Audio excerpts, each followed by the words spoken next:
I was thinking that one philosophy, that seems to be uh, quite paradoxical today is the philosophy of G.W.F. Hegel, 19th century philosopher, who really is against the grain of a lot of what we see in philosophy, but also in the social sciences and in the sciences today. And yet his account of reality is kind of compelling, owing, I think, to some of the recent developments in science and technology. And one area I want to focus on that was, again, this is very sort of against the grain of the way uh, scientific inquiry is conducted today, is that Hegel's argument, whether we're talking about his major work, The Phenomenology of Mind, or his other work in logic, is quite insistent that in order for knowledge to be uh, cutting edge, to be as effective as it absolutely can be, as actual as it actually should be, it needs to be comprehensive. And yet, if you think about it for a few seconds, one thing that inquiry is not, one thing that analyses are not, um, they're not comprehensive.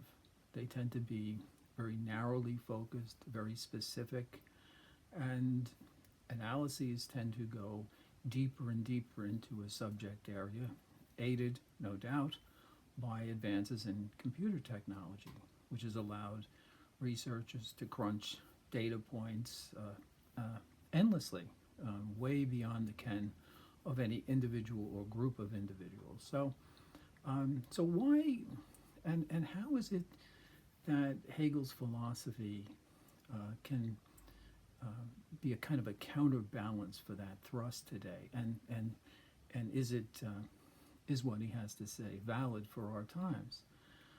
I think I would argue that probably never more than now, we really do need to have a voice that's arguing for comprehensive knowledge. And we do come up against this time and time again. If you think about a major corporation, a global corporation, multinational, um, chances are that the CFO studies markets and market conditions, you know, hourly, develops lots of gray hairs doing so. But in order to really be effective as a financial analyst, one will almost have to have, on staff, pretty good political analyses as well. To understand what's going on in other regions of the globe, to understand, what's happening with other countries and their political objectives.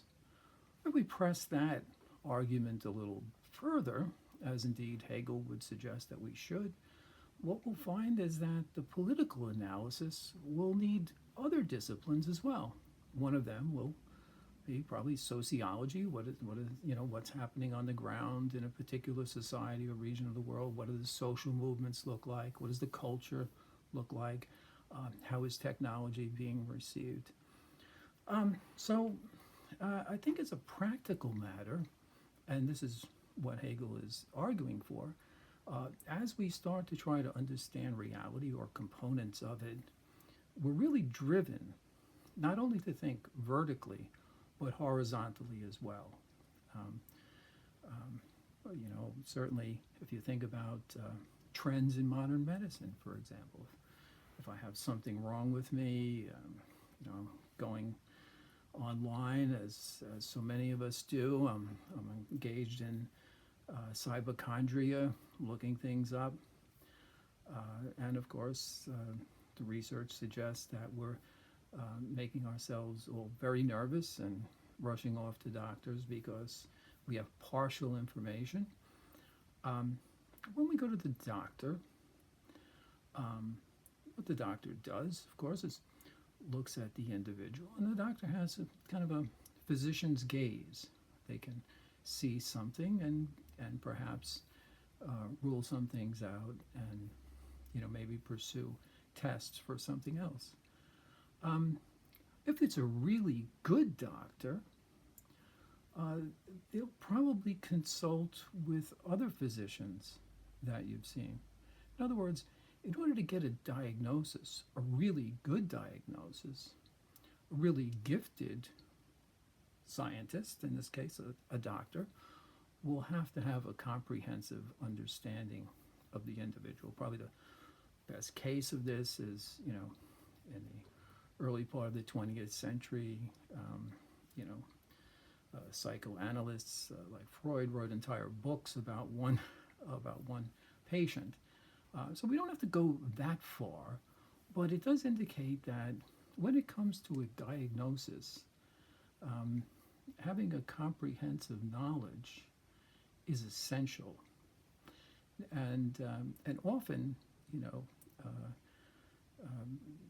mandates that one pay attention not just to the symptoms, but to the overall health of the individual. In other words, think horizontally about what is being presented before you.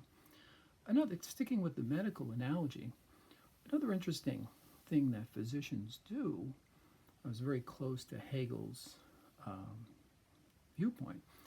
A physician will often engage in a kind of logical analysis before they even do any tests, along the lines of if S, then P. So if patient is exhibiting S, then they'll have certain symptoms, P.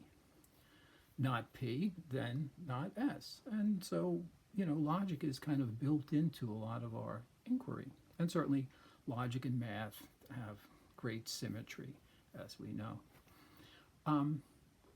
But therein lies what Hegel identified, and Hannah Arendt thinks this is one of his major contributions, identified as our nemesis. Our logic is excellent. It has given us wonderful results, practical results. But the Achilles heel of knowledge and the Achilles heel of logic for Hegel is the fact that it exists in time. Going back to the patient, for example, yes, the patient exhibits with a malady. They have such and such symptoms. So the doctor goes through their routine. If not these symptoms, then not this condition. If not P, then not S. But that's at that particular point in time Hegel wants us to see. The symptoms and the condition exist in a temporal relationship. So, although I might not be diagnosed with flu, let's say, on Monday, it's quite conceivable that the flu virus bloomed or percolated, whatever the terminology is, and then by Friday I actually do have, the markers for that disease.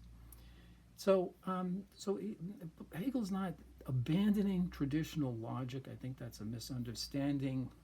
He's adding what mathematicians and logicians like to call, I think, a notation. So his work can be thought of as a notation to ordinary logic or even contemporary logic. The other aspect of his work that I find really intriguing in our time is the introduction or the reintroduction of this idea of comprehensive knowledge through the use of AI. Now what AI does, in contradistinction to mere testing, is it allows physicians, researchers, scientists to crunch massive amounts of data to take information from widely diverse disciplines of inquiry, and then to bring that before the researcher, scientist, or thinker. So AI is a very interesting development in the field of comprehensive inquiry. And, I think Hegel's argument, which was initially vilified, of course, because of his comprehensive system-like attributes, is actually, I think, in many ways, I think he has the better argument, at least seen from today's vantage point. Another interesting aspect of Hegel's philosophy is his, I'm tempted to say, application of the law in physics known as the law of conservation. Now, probably remember from your earlier studies, the law of conservation, energy doesn't actually become annihilated, it changes forms. So something similar is going on in Hegel, and also not unlike Freud, okay, who uses slightly different terminology. In Freud, the idea is that energy, the energy of the psyche, doesn't actually disappear if it becomes the basis of neurosis. Those neuroses will take different forms, they'll be transference, and they'll be sublimated into other manifestations. So too in Hegel, once something actually appears in history or is actualized in our world, we follow it for a while. It'll be transferred into another form, but it doesn't actually go away. If you think about our massive social movements in the United States, great social movements, the civil rights movement, the women's movement, the environmental movement, they achieve successes in Voting Rights Act or the Fair Credit Act and so forth, the EPA. They don't actually go away after the social movement has created or helped to create that legislation. They go into a period of dormancy. They're sublimated. They become, another form of activism. If a catalyst emerges later on, subsequent to that, or historically subsequent to that, then this social movement reemerges as a force once again. So we see this same kind of transformation through time in Hegel. Now, how does this transformation happen? Well, you remember my earlier point about time as the essential ingredient. As I said, Arendt focuses in her work, The Life of the Mind, specifically on Hegel's concept of temporality. And I thought there was an interesting analogy that can be drawn about Hegel's use of transformation and how he sees the world. The word that he uses, of course, is negation. We are constantly in the process of negating things. And you can think of it as sort of like, if you've ever gone into a sailboat or watched one on the water, one of the kind of counterintuitive things about sailing is if we're heading in this direction, well, we're not just going to go that direction because we have to make the wind work for us. So we'll start heading in that direction. We'll see which way the wind is blowing, as we say.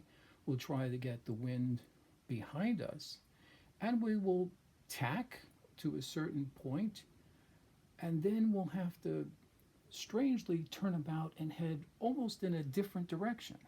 And so it's a zigzagging pattern that eventually brings us, as I said, in a very counterintuitive way, to our ultimate destination. Now, of course, much of the contemporary world and its commerce was built upon these seafaring skills of being counterintuitive and learning to put the wind at one side. But I want to draw your attention to one particular aspect of sailing that I think is quite interesting. As you're going along on a particular tack, and you notice that the wind is starting to abate, it's not really bringing you where you want to go, you'll have to do this very strange thing. You'll have to actually bring your boat directly into the wind. When you do that, you're what they call in irons. The wind is equally on both sides of your craft. And so you're just kind of dead in the water. The sail is flapping. It's a very disconcerting feeling until you get going again, the wind on the other side, you tack off in that direction. But this being in irons, a really interesting kind of psychological, spiritual component that ties into a very ancient concept in the West, East too, of course, of darkness. The idea that one can proceed along in inquiry, in trying to understand reality. That one can reach kind of a dead end. One is in irons. One's neither hot nor cold. Nothing is really happening. And that's kind of what Hegel means by negation. We will follow the wind, the concept that we have, the tools that we have at our disposal, for just so long as we find ourselves in irons. Once we are in irons, we have to find a more universal concept and make that work for us, give us some wind, and take us further along our journey. As I said, there's a spiritual interpretation of this. The Spanish mystic St. John of the Cross famously described the dark night of the soul. And what is that? Well, one goes along with one's relationship to God, and one has, kind of a tacit agreement. You stay there, I'll stay here. Everything is good, and it's workable and perfectly fine for what it is. John of the Cross says that at a certain point that doesn't work. One finds oneself spiritually in irons as well, and one has to go through that kind of dark night where nothing is happening until one actually reaches a new level of spirituality, akin to getting the wind back into one's sails. So there is this interesting element of darkness. The other aspect, so comprehensive knowledge is the first concept I introduced. The idea of negation in Hegel is second. The third one is the relationship that Hegel sees between thought and being, and our propensity, or the necessity really, for us to double ourselves, to double our thoughts. So if I think of something, being is the most general concept that he starts with, an idea in my head, there's an initial unity, Hegel argues. But then, very interestingly, my mind can turn my idea into an object. The object is generated by my thinking mind. So the content of the object in my mind is thought. But this thought has being. So Hegel's working with this initial unity of thought and being. I'm using the example of a thought in my mind just to avoid the confusion of subjectivity and objectivity. To explore how it is that we just simply cannot stick with being without elaborating on it more, by thinking about it more. So for Hegel, every time we are introduced to something, some idea of some sort, we immediately start the process of trying to come to a more universal, that word comprehensive again, understanding of what it is that we want to pursue. And it's a fascinating discussion to think about. Do we have an initial grasp of reality, or is reality something that is disclosed to us on the basis of increasingly refined conceptual thought? Going back to being for a second, there are a lot of things I can say about being, but one of the things I can't say about it is that it's a thing. It's not an attribute, as Kant famously put it in his critique of the ontological argument. It's not like anything else. I immediately am confronted with the fact that I have things, but then I also have, against the backdrop of those things, the experience of the being of the things. And of course, Heidegger took this in a completely different direction from the one Hegel did. Heidegger returns, parenthetically, to a debate that Hegel had with the poet Hölderlin. Hölderlin was arguing a similar way to Heidegger, that we have an initial unity that we do understand. Hegel is saying no, it's simply there. We cannot assume that this unity will stay. It just simply doesn't as a practical matter. So my initial difficulty is the difficulty of experiencing a scary concept, I guess, the idea of necessary being and finite beings. And this dichotomy between the two, this tension between the two, is what ultimately Hegel sees as a dynamic that's played out in history over and over again. Being trying to realize itself as finite when in fact being per se is infinite. Well, I hope you found this discussion of Hegel interesting, and thank you.